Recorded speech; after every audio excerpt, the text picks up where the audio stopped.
Hello, everybody, and welcome back to Suits and Laterals. Jeff Rich alongside Chris Green. Talk about NFL, talk about the business side, and talk about anything and everything regarding the National Football League. We're approaching Week 17, everybody's 15th game of the season, and playoff picture really starting to take shape, almost an inevitability, outside of the NFC East and the AFC South as far as division titles are concerned. Some teams jockeying for wild card position, but we have a pretty good idea, do we not, Chris, of who those 12 teams are going to be? Yeah, pretty much. There's unless there's a big shocker here in the last couple of weeks. Most of the teams are the same ones that are usually there. I think it really the intrigue at this point is coming down to the NFC East of all places. It's just disgusting out there. I watched the Saints and the Lions play on Monday Night Football this Monday, and you're talking about 2-5-9 football teams, and it was just like watching all four of those teams in the NFC East play their best games. I mean, it's just sad and pathetic. And finally, at 4-10, we could stop talking about the Dallas Cowboys being in the playoffs. Yes, how about that? How about them Cowboys? How about them Jets? The Jets win the game on Saturday Night Football. Or Saturday Night Football presents Thursday Night Football, or whatever it's called. They squeak out the victory. Not pretty football. They get the 1916 victory.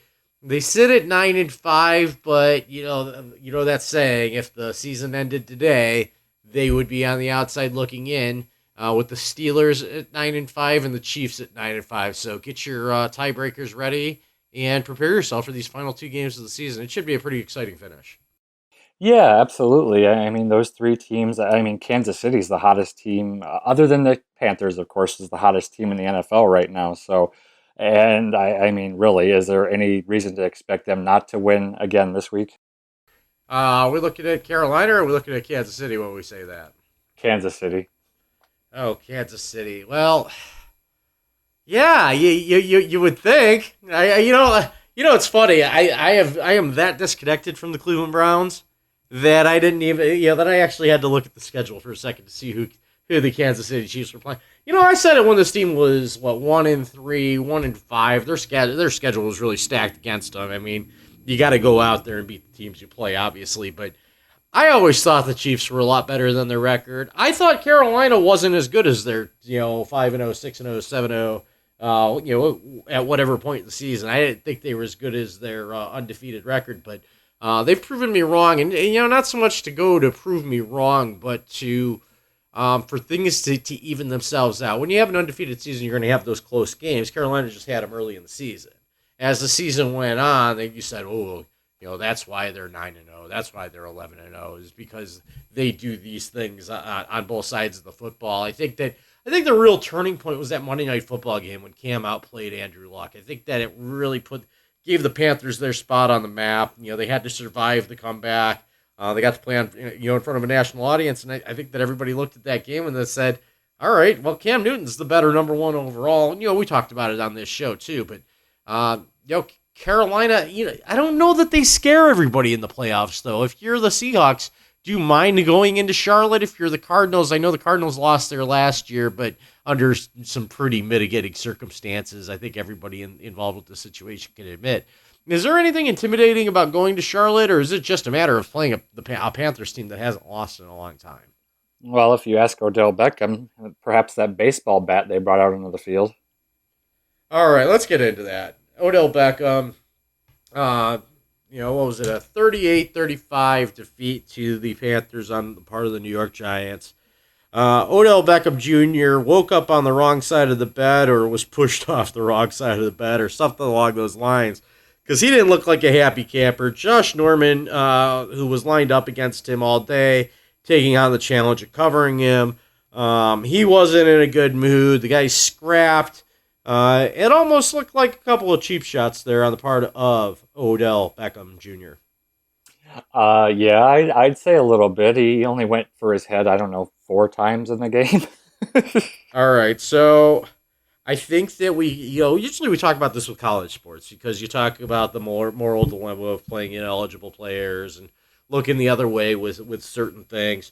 Tom Coughlin, I don't know if he admitted it or if he fabricated the idea that he had pondered the idea of removing one Odell Beckham Jr. from the football game on Sunday, but he's got a job to think about. He's got his own job to think about, and he's got to think about winning. And I don't think that he would have been able to satisfy anyone taking the moral high ground in a 3-point loss had he pulled them, and had it not been, had it been a little bit worse than a 3-point loss. So it was just interesting to hear these coaches, posture. And Ron Rivera did the same thing. Said that if Coughlin would have taken Beckham out, he would have taken Norman out of the game. And I just think it's a big flaming load of crap.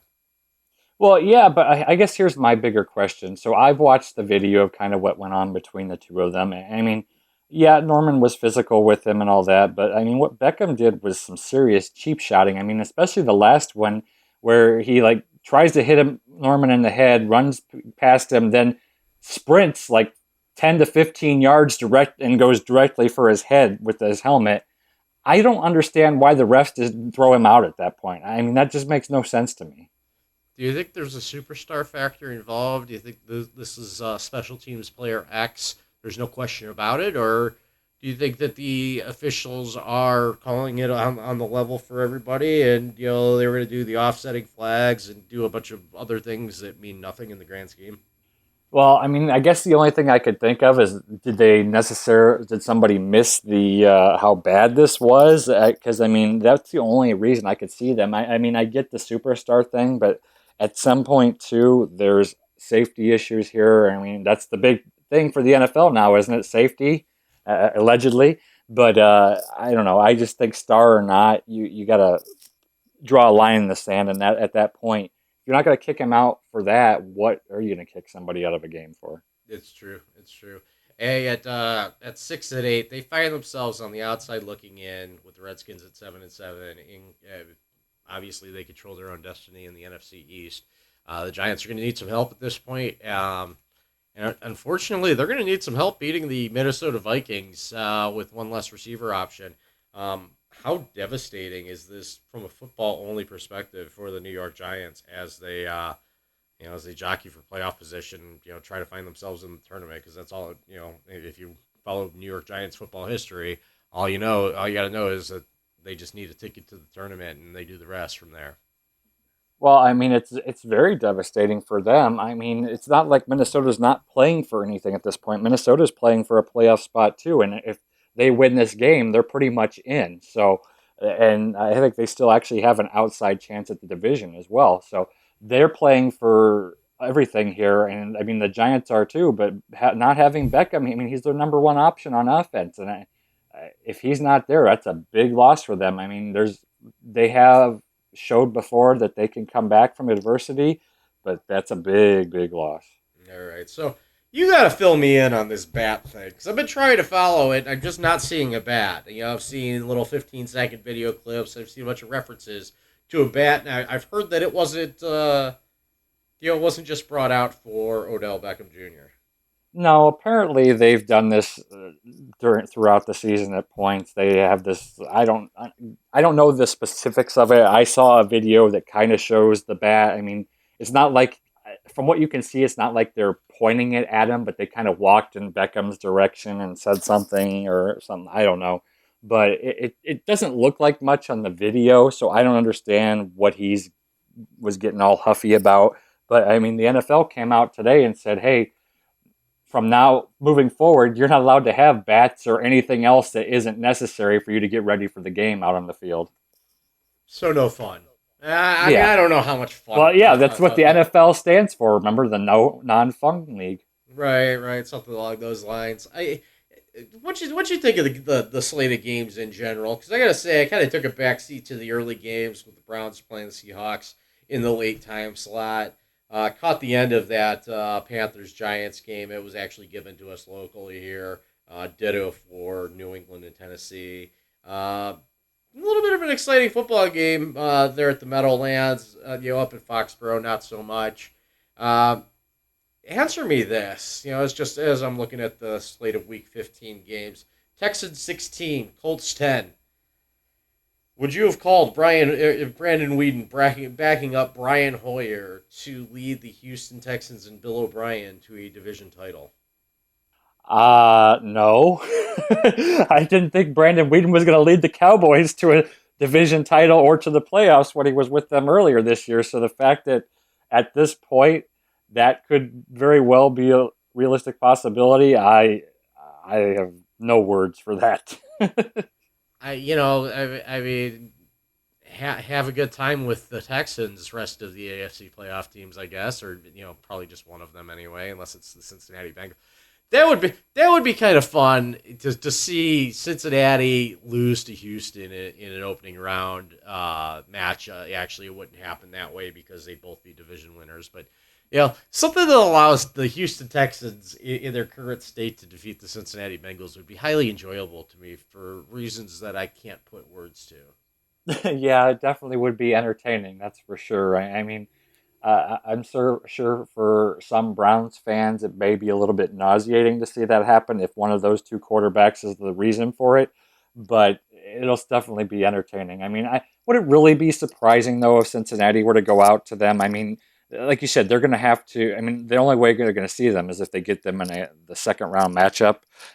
So, assuming they get there too, if they still end up having the bye, but it would definitely be apropos. Yeah, all right. So Broncos Steelers looked like a runaway for Brock Osweiler and the visiting Denver Broncos, and then the Steelers just did what they do every winter and turned it on, and you really can't explain it, and you watch it and you accept it, and you put a W in the the win loss column for the Pittsburgh Steelers, but never count this football team out, man. I mean, it's painful to say, but uh, it doesn't matter who they play. They always seem to do just enough. They're either like a 14-2 team or they're a 10-6 team that backs in and ends up in the AFC Championship, right?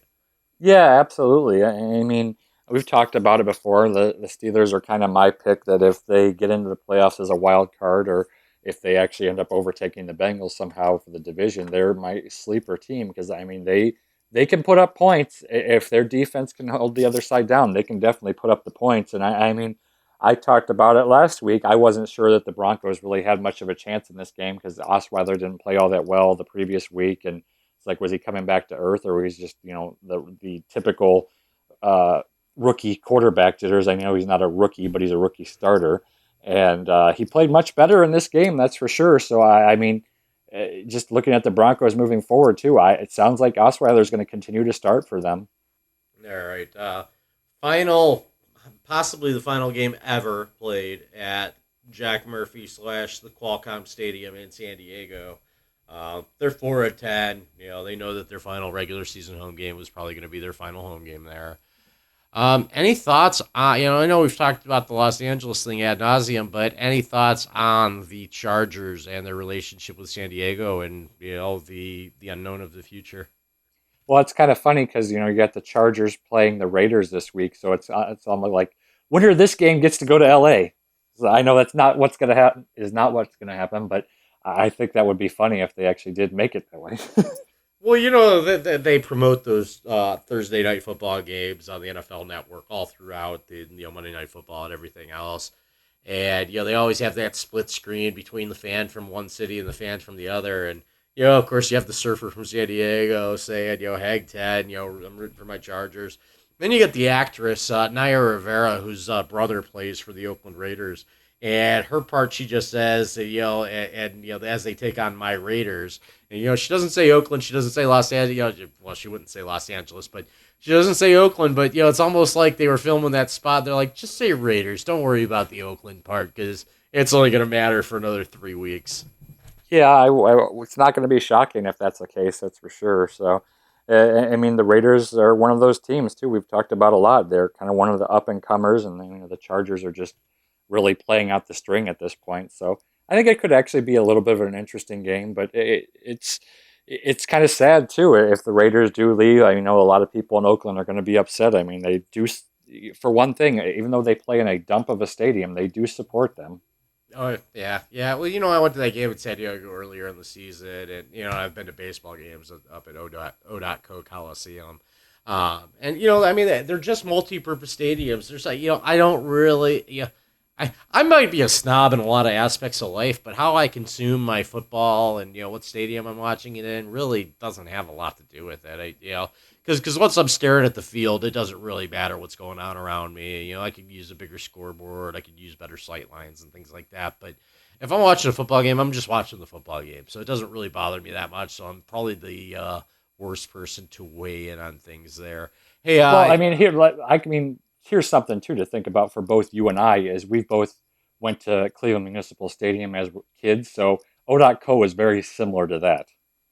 yeah, and they all, as is Qualcomm. Qualcomm's got a little bit of a, little bit of some different things. I've been to games of Candlestick. I've been to some of those some of those places where they weren't built specifically for football, so it's going to have its little quirks to it, and it's not going to be state of the art. So, I want to get to this week's games, but two more on the slate from last week that I want to kind of have you weigh in on. The Arizona Cardinals going to Philadelphia have no problem taking care of the Eagles, 40-17. They do have the two losses, and I really think that the literal separation between Arizona and Carolina is all that exists. I think that these are two very even football teams, and I think that the Cardinals on a neutral field would actually be favored if they played the Carolina Panthers, which is not to be disrespectful to Carolina in any way. I mean, that zero is a big deal in the loss column, but uh, the playoffs come.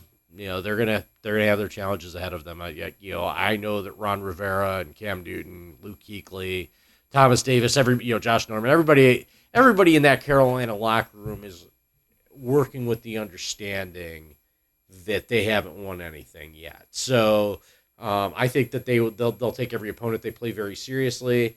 I think that they're going to chase 16-0, even though a win next week, if they go to 15-0, there's no way that anybody can catch them, and then they have a week off. They'll have a week off after the regular season to get ready for their divisional round playoff game. Absolutely. I mean, I guess the one thing that's going to come into the question of that is, they are going to be playing for 16-0, and that's always a debate for these teams that really don't have anything to play for in that last week. Is do they rest their starters? And it's been asked to Ron Rivera, if that's the case, and he said he hasn't really made a decision on that. But I mean, there's so many people that say, well, you're going to have the week off after that with the bye, so do you want to be rusty? Or, I mean, Indianapolis used to have this question all the time back when they were playing for nothing for the last 3 weeks. So I think that's the one intriguing point about it, is do they play for 16-0? And I mean, should they play for 16-0? I mean, they're playing the Buccaneers, so in week 17, assuming they do what they need to do this week. But I think they got to go for it if they're there. I think this. I called it last week, and I was wrong. I thought that the Giants were capable of pulling off the upset. I'm going to say the same thing about the Atlanta Falcons. Obviously, they're in a tailspin, but they are playing at home. They do have the weapons to get it done. I wouldn't necessarily pick Atlanta for the upset in this one, like I picked the Giants a week ago. But I think that Atlanta has a good chance. I mean, this is a game that Carolina could do to the Falcons what they've done to everybody else, and just smoke them up and down the field. But I think Atlanta's one of those teams that just has the personnel that matches up well. There's a lot of familiarity always with divisional opponents, and I don't go Sharpie on that Tampa game either. Divisional opponents are always tough, but the Panthers are 14-0 for a reason. That reason is that they're a good football team.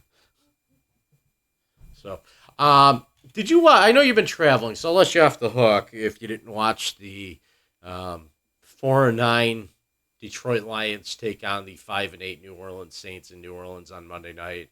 A game that ended at 35-27, and since there's really nothing relevant in the grand scheme here, I'm just going to go off on a little fantasy football rant and why I don't care for fantasy football. I have not played fantasy football since 2005, and I got roped into a league this year, and I ended up doing very well. I ended up being 10-3 in the regular season, and then it's ESPN, so you do a 2-week playoff for week 13 or for week 14 and 15, and then you do a 2-week playoff for week 16 and 17. So we just got through our semifinal round, and I go into Monday Night Football not having any Lions or Saints on my roster, but I am playing a guy, so I'm in the clubhouse with a 35-point lead, and I've got to sit there, and I've got to root against Brandon Cooks and Calvin Johnson for 4 quarters of football to make sure that they don't get in the end zone too much or accumulate too many yards. And it got scary, and I'm realizing this as, in the game itself, Detroit goes up 28-3 with an early score at the beginning of the second half. New Orleans turns it on. They get it to 28-20. And I'm sitting there, I should be rooting for this Drew Brees comeback. But all I'm rooting for is that he throws the ball to Colston or Watson or Willie Snead, just anybody but Cooks. And, the guy I'm playing, I got to picture this guy, who's got Brandon Cooks, who had a touchdown taken away from him because, the replay review took it away from him, revealing he was down at the 1. There's a great play by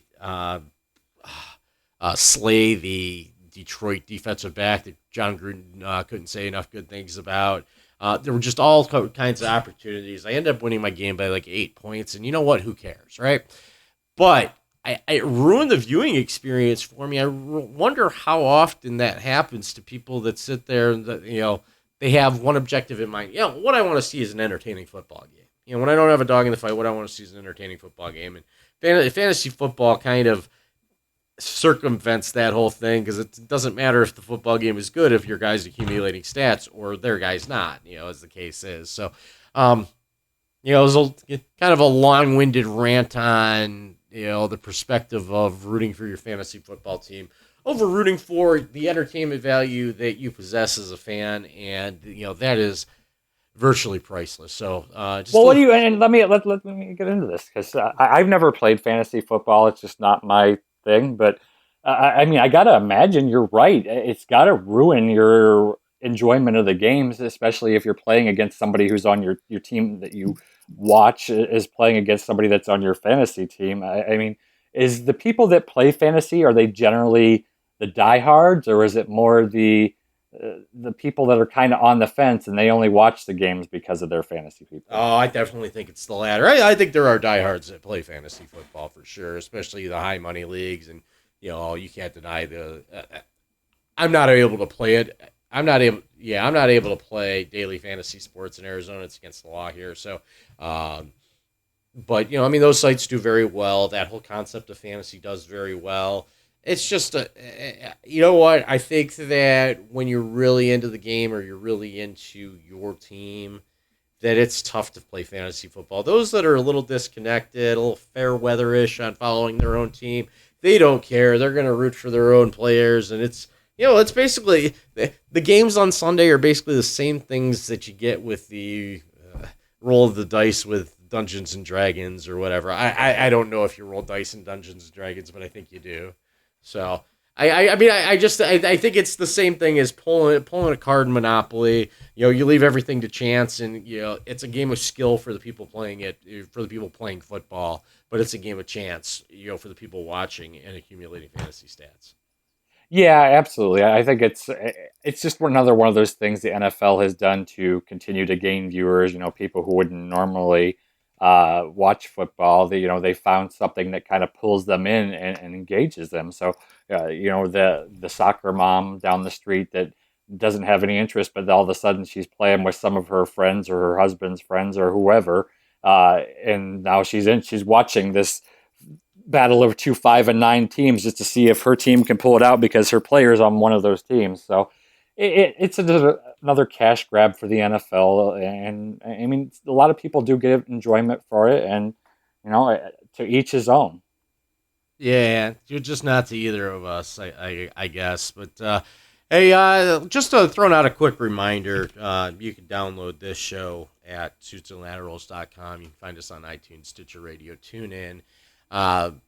We record every week on Tuesday if our producers have their head in the game, and we're usually up online by Wednesday morning, Wednesday afternoon, sometimes Thursday morning. It all depends on the production value and our production team that does everything behind the scenes. It is not us, but we wouldn't be able to do it without them. So, with that said, let's move on to the this weekend's slate of games. Week 16 in the National Football League. You alluded to the Chargers and Raiders matchup at O.co at 8:25 Eastern on Thursday evening. Neither of these teams has anything actual to play for, but I'd like to see the Raiders keep trending upward. Yeah, I mean, the Raiders, like I said, it's more, the Raiders are trying to finish their season in a strong point. The Chargers are just trying to finish their season. So, but if you look past that game though, Jeff, there are some really interesting games this week. I mean, on Saturday night, you've got the Redskins and the Eagles playing for the division right now. As scary as it is to say. You got Monday night, you got the Bengals versus the Broncos. Now, this would have been a little bit more intriguing if Andy Dalton was playing. So, I mean, it still has playoff implications with the two teams. And then you've got Steelers Ravens week as well. So that's always a bloodbath when they play. Well, and that Bengals Broncos game, maybe it's not, you don't get the high quality football that you get with Andy Dalton versus AJ McCarron, who will go again on Monday night for not Jay Gruden, but Marvin Lewis and the Broncos, Marvin Lewis and the Bengals. That is, the Broncos have the Chiefs blowing right. Both of these division leaders have the second place teams breathing down their necks right now.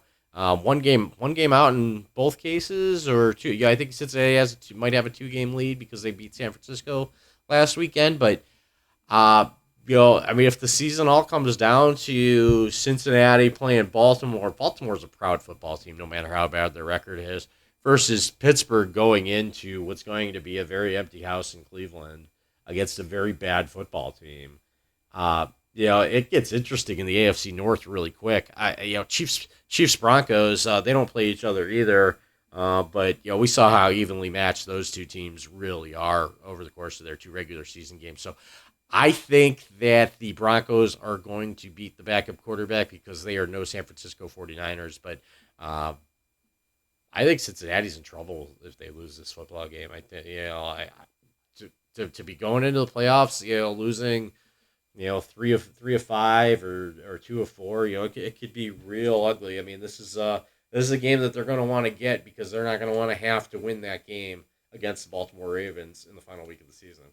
Sure, and as I said last week, with Dalton going down, Pittsburgh smells blood in the water. So they're going to go out there and they're going to try to take it to the Ravens. And I mean, really, does anybody expect the Steelers to not beat the Browns in the last week of the season? They're not playing the Browns this week, though. I mean, I understand that's the week 7.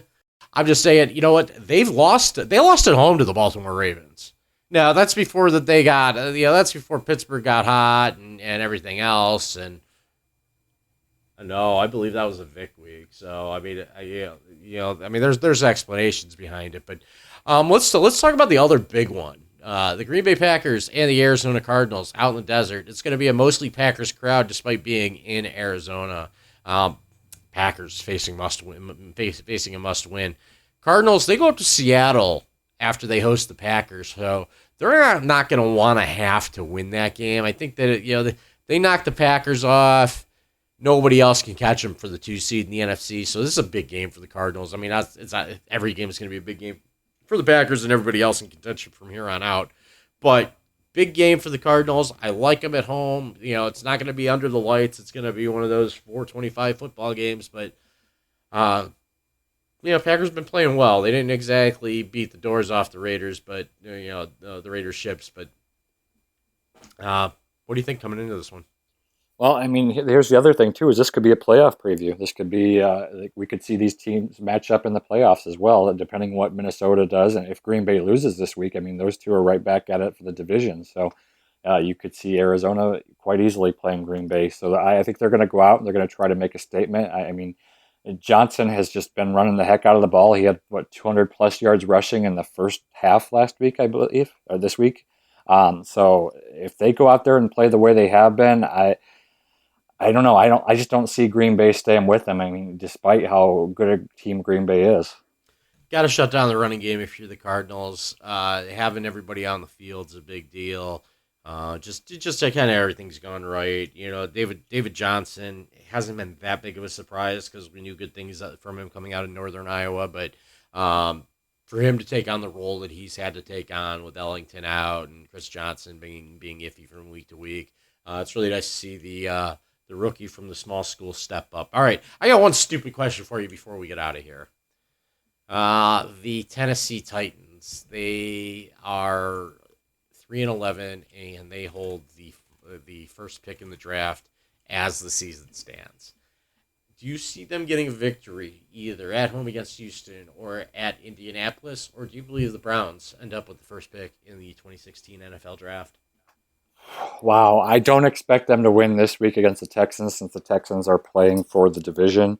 The Colts game, it's hard to say. I mean, You're not going to put no, Andrew Luck back on the field if you're not playing for it. Just well, to that's entertain your fans. exactly it. I mean, no Mariota, so I mean, they Titans are going to have trouble scoring points, plain and simple. So they're going to be playing for pride in these last 2 weeks, and like I said, it really is going to come down to who's playing quarterback on the Colts for the Colts that last week. And I mean, even so, even if Luck does come back and play, he hasn't played in what I think 6 weeks now, 5 weeks. Yeah, there's so he's going to be trying to knock off the rust. Yeah, there's the definite rust factor going on there. All right, do you have a parting shot this week, or you want me to take it home?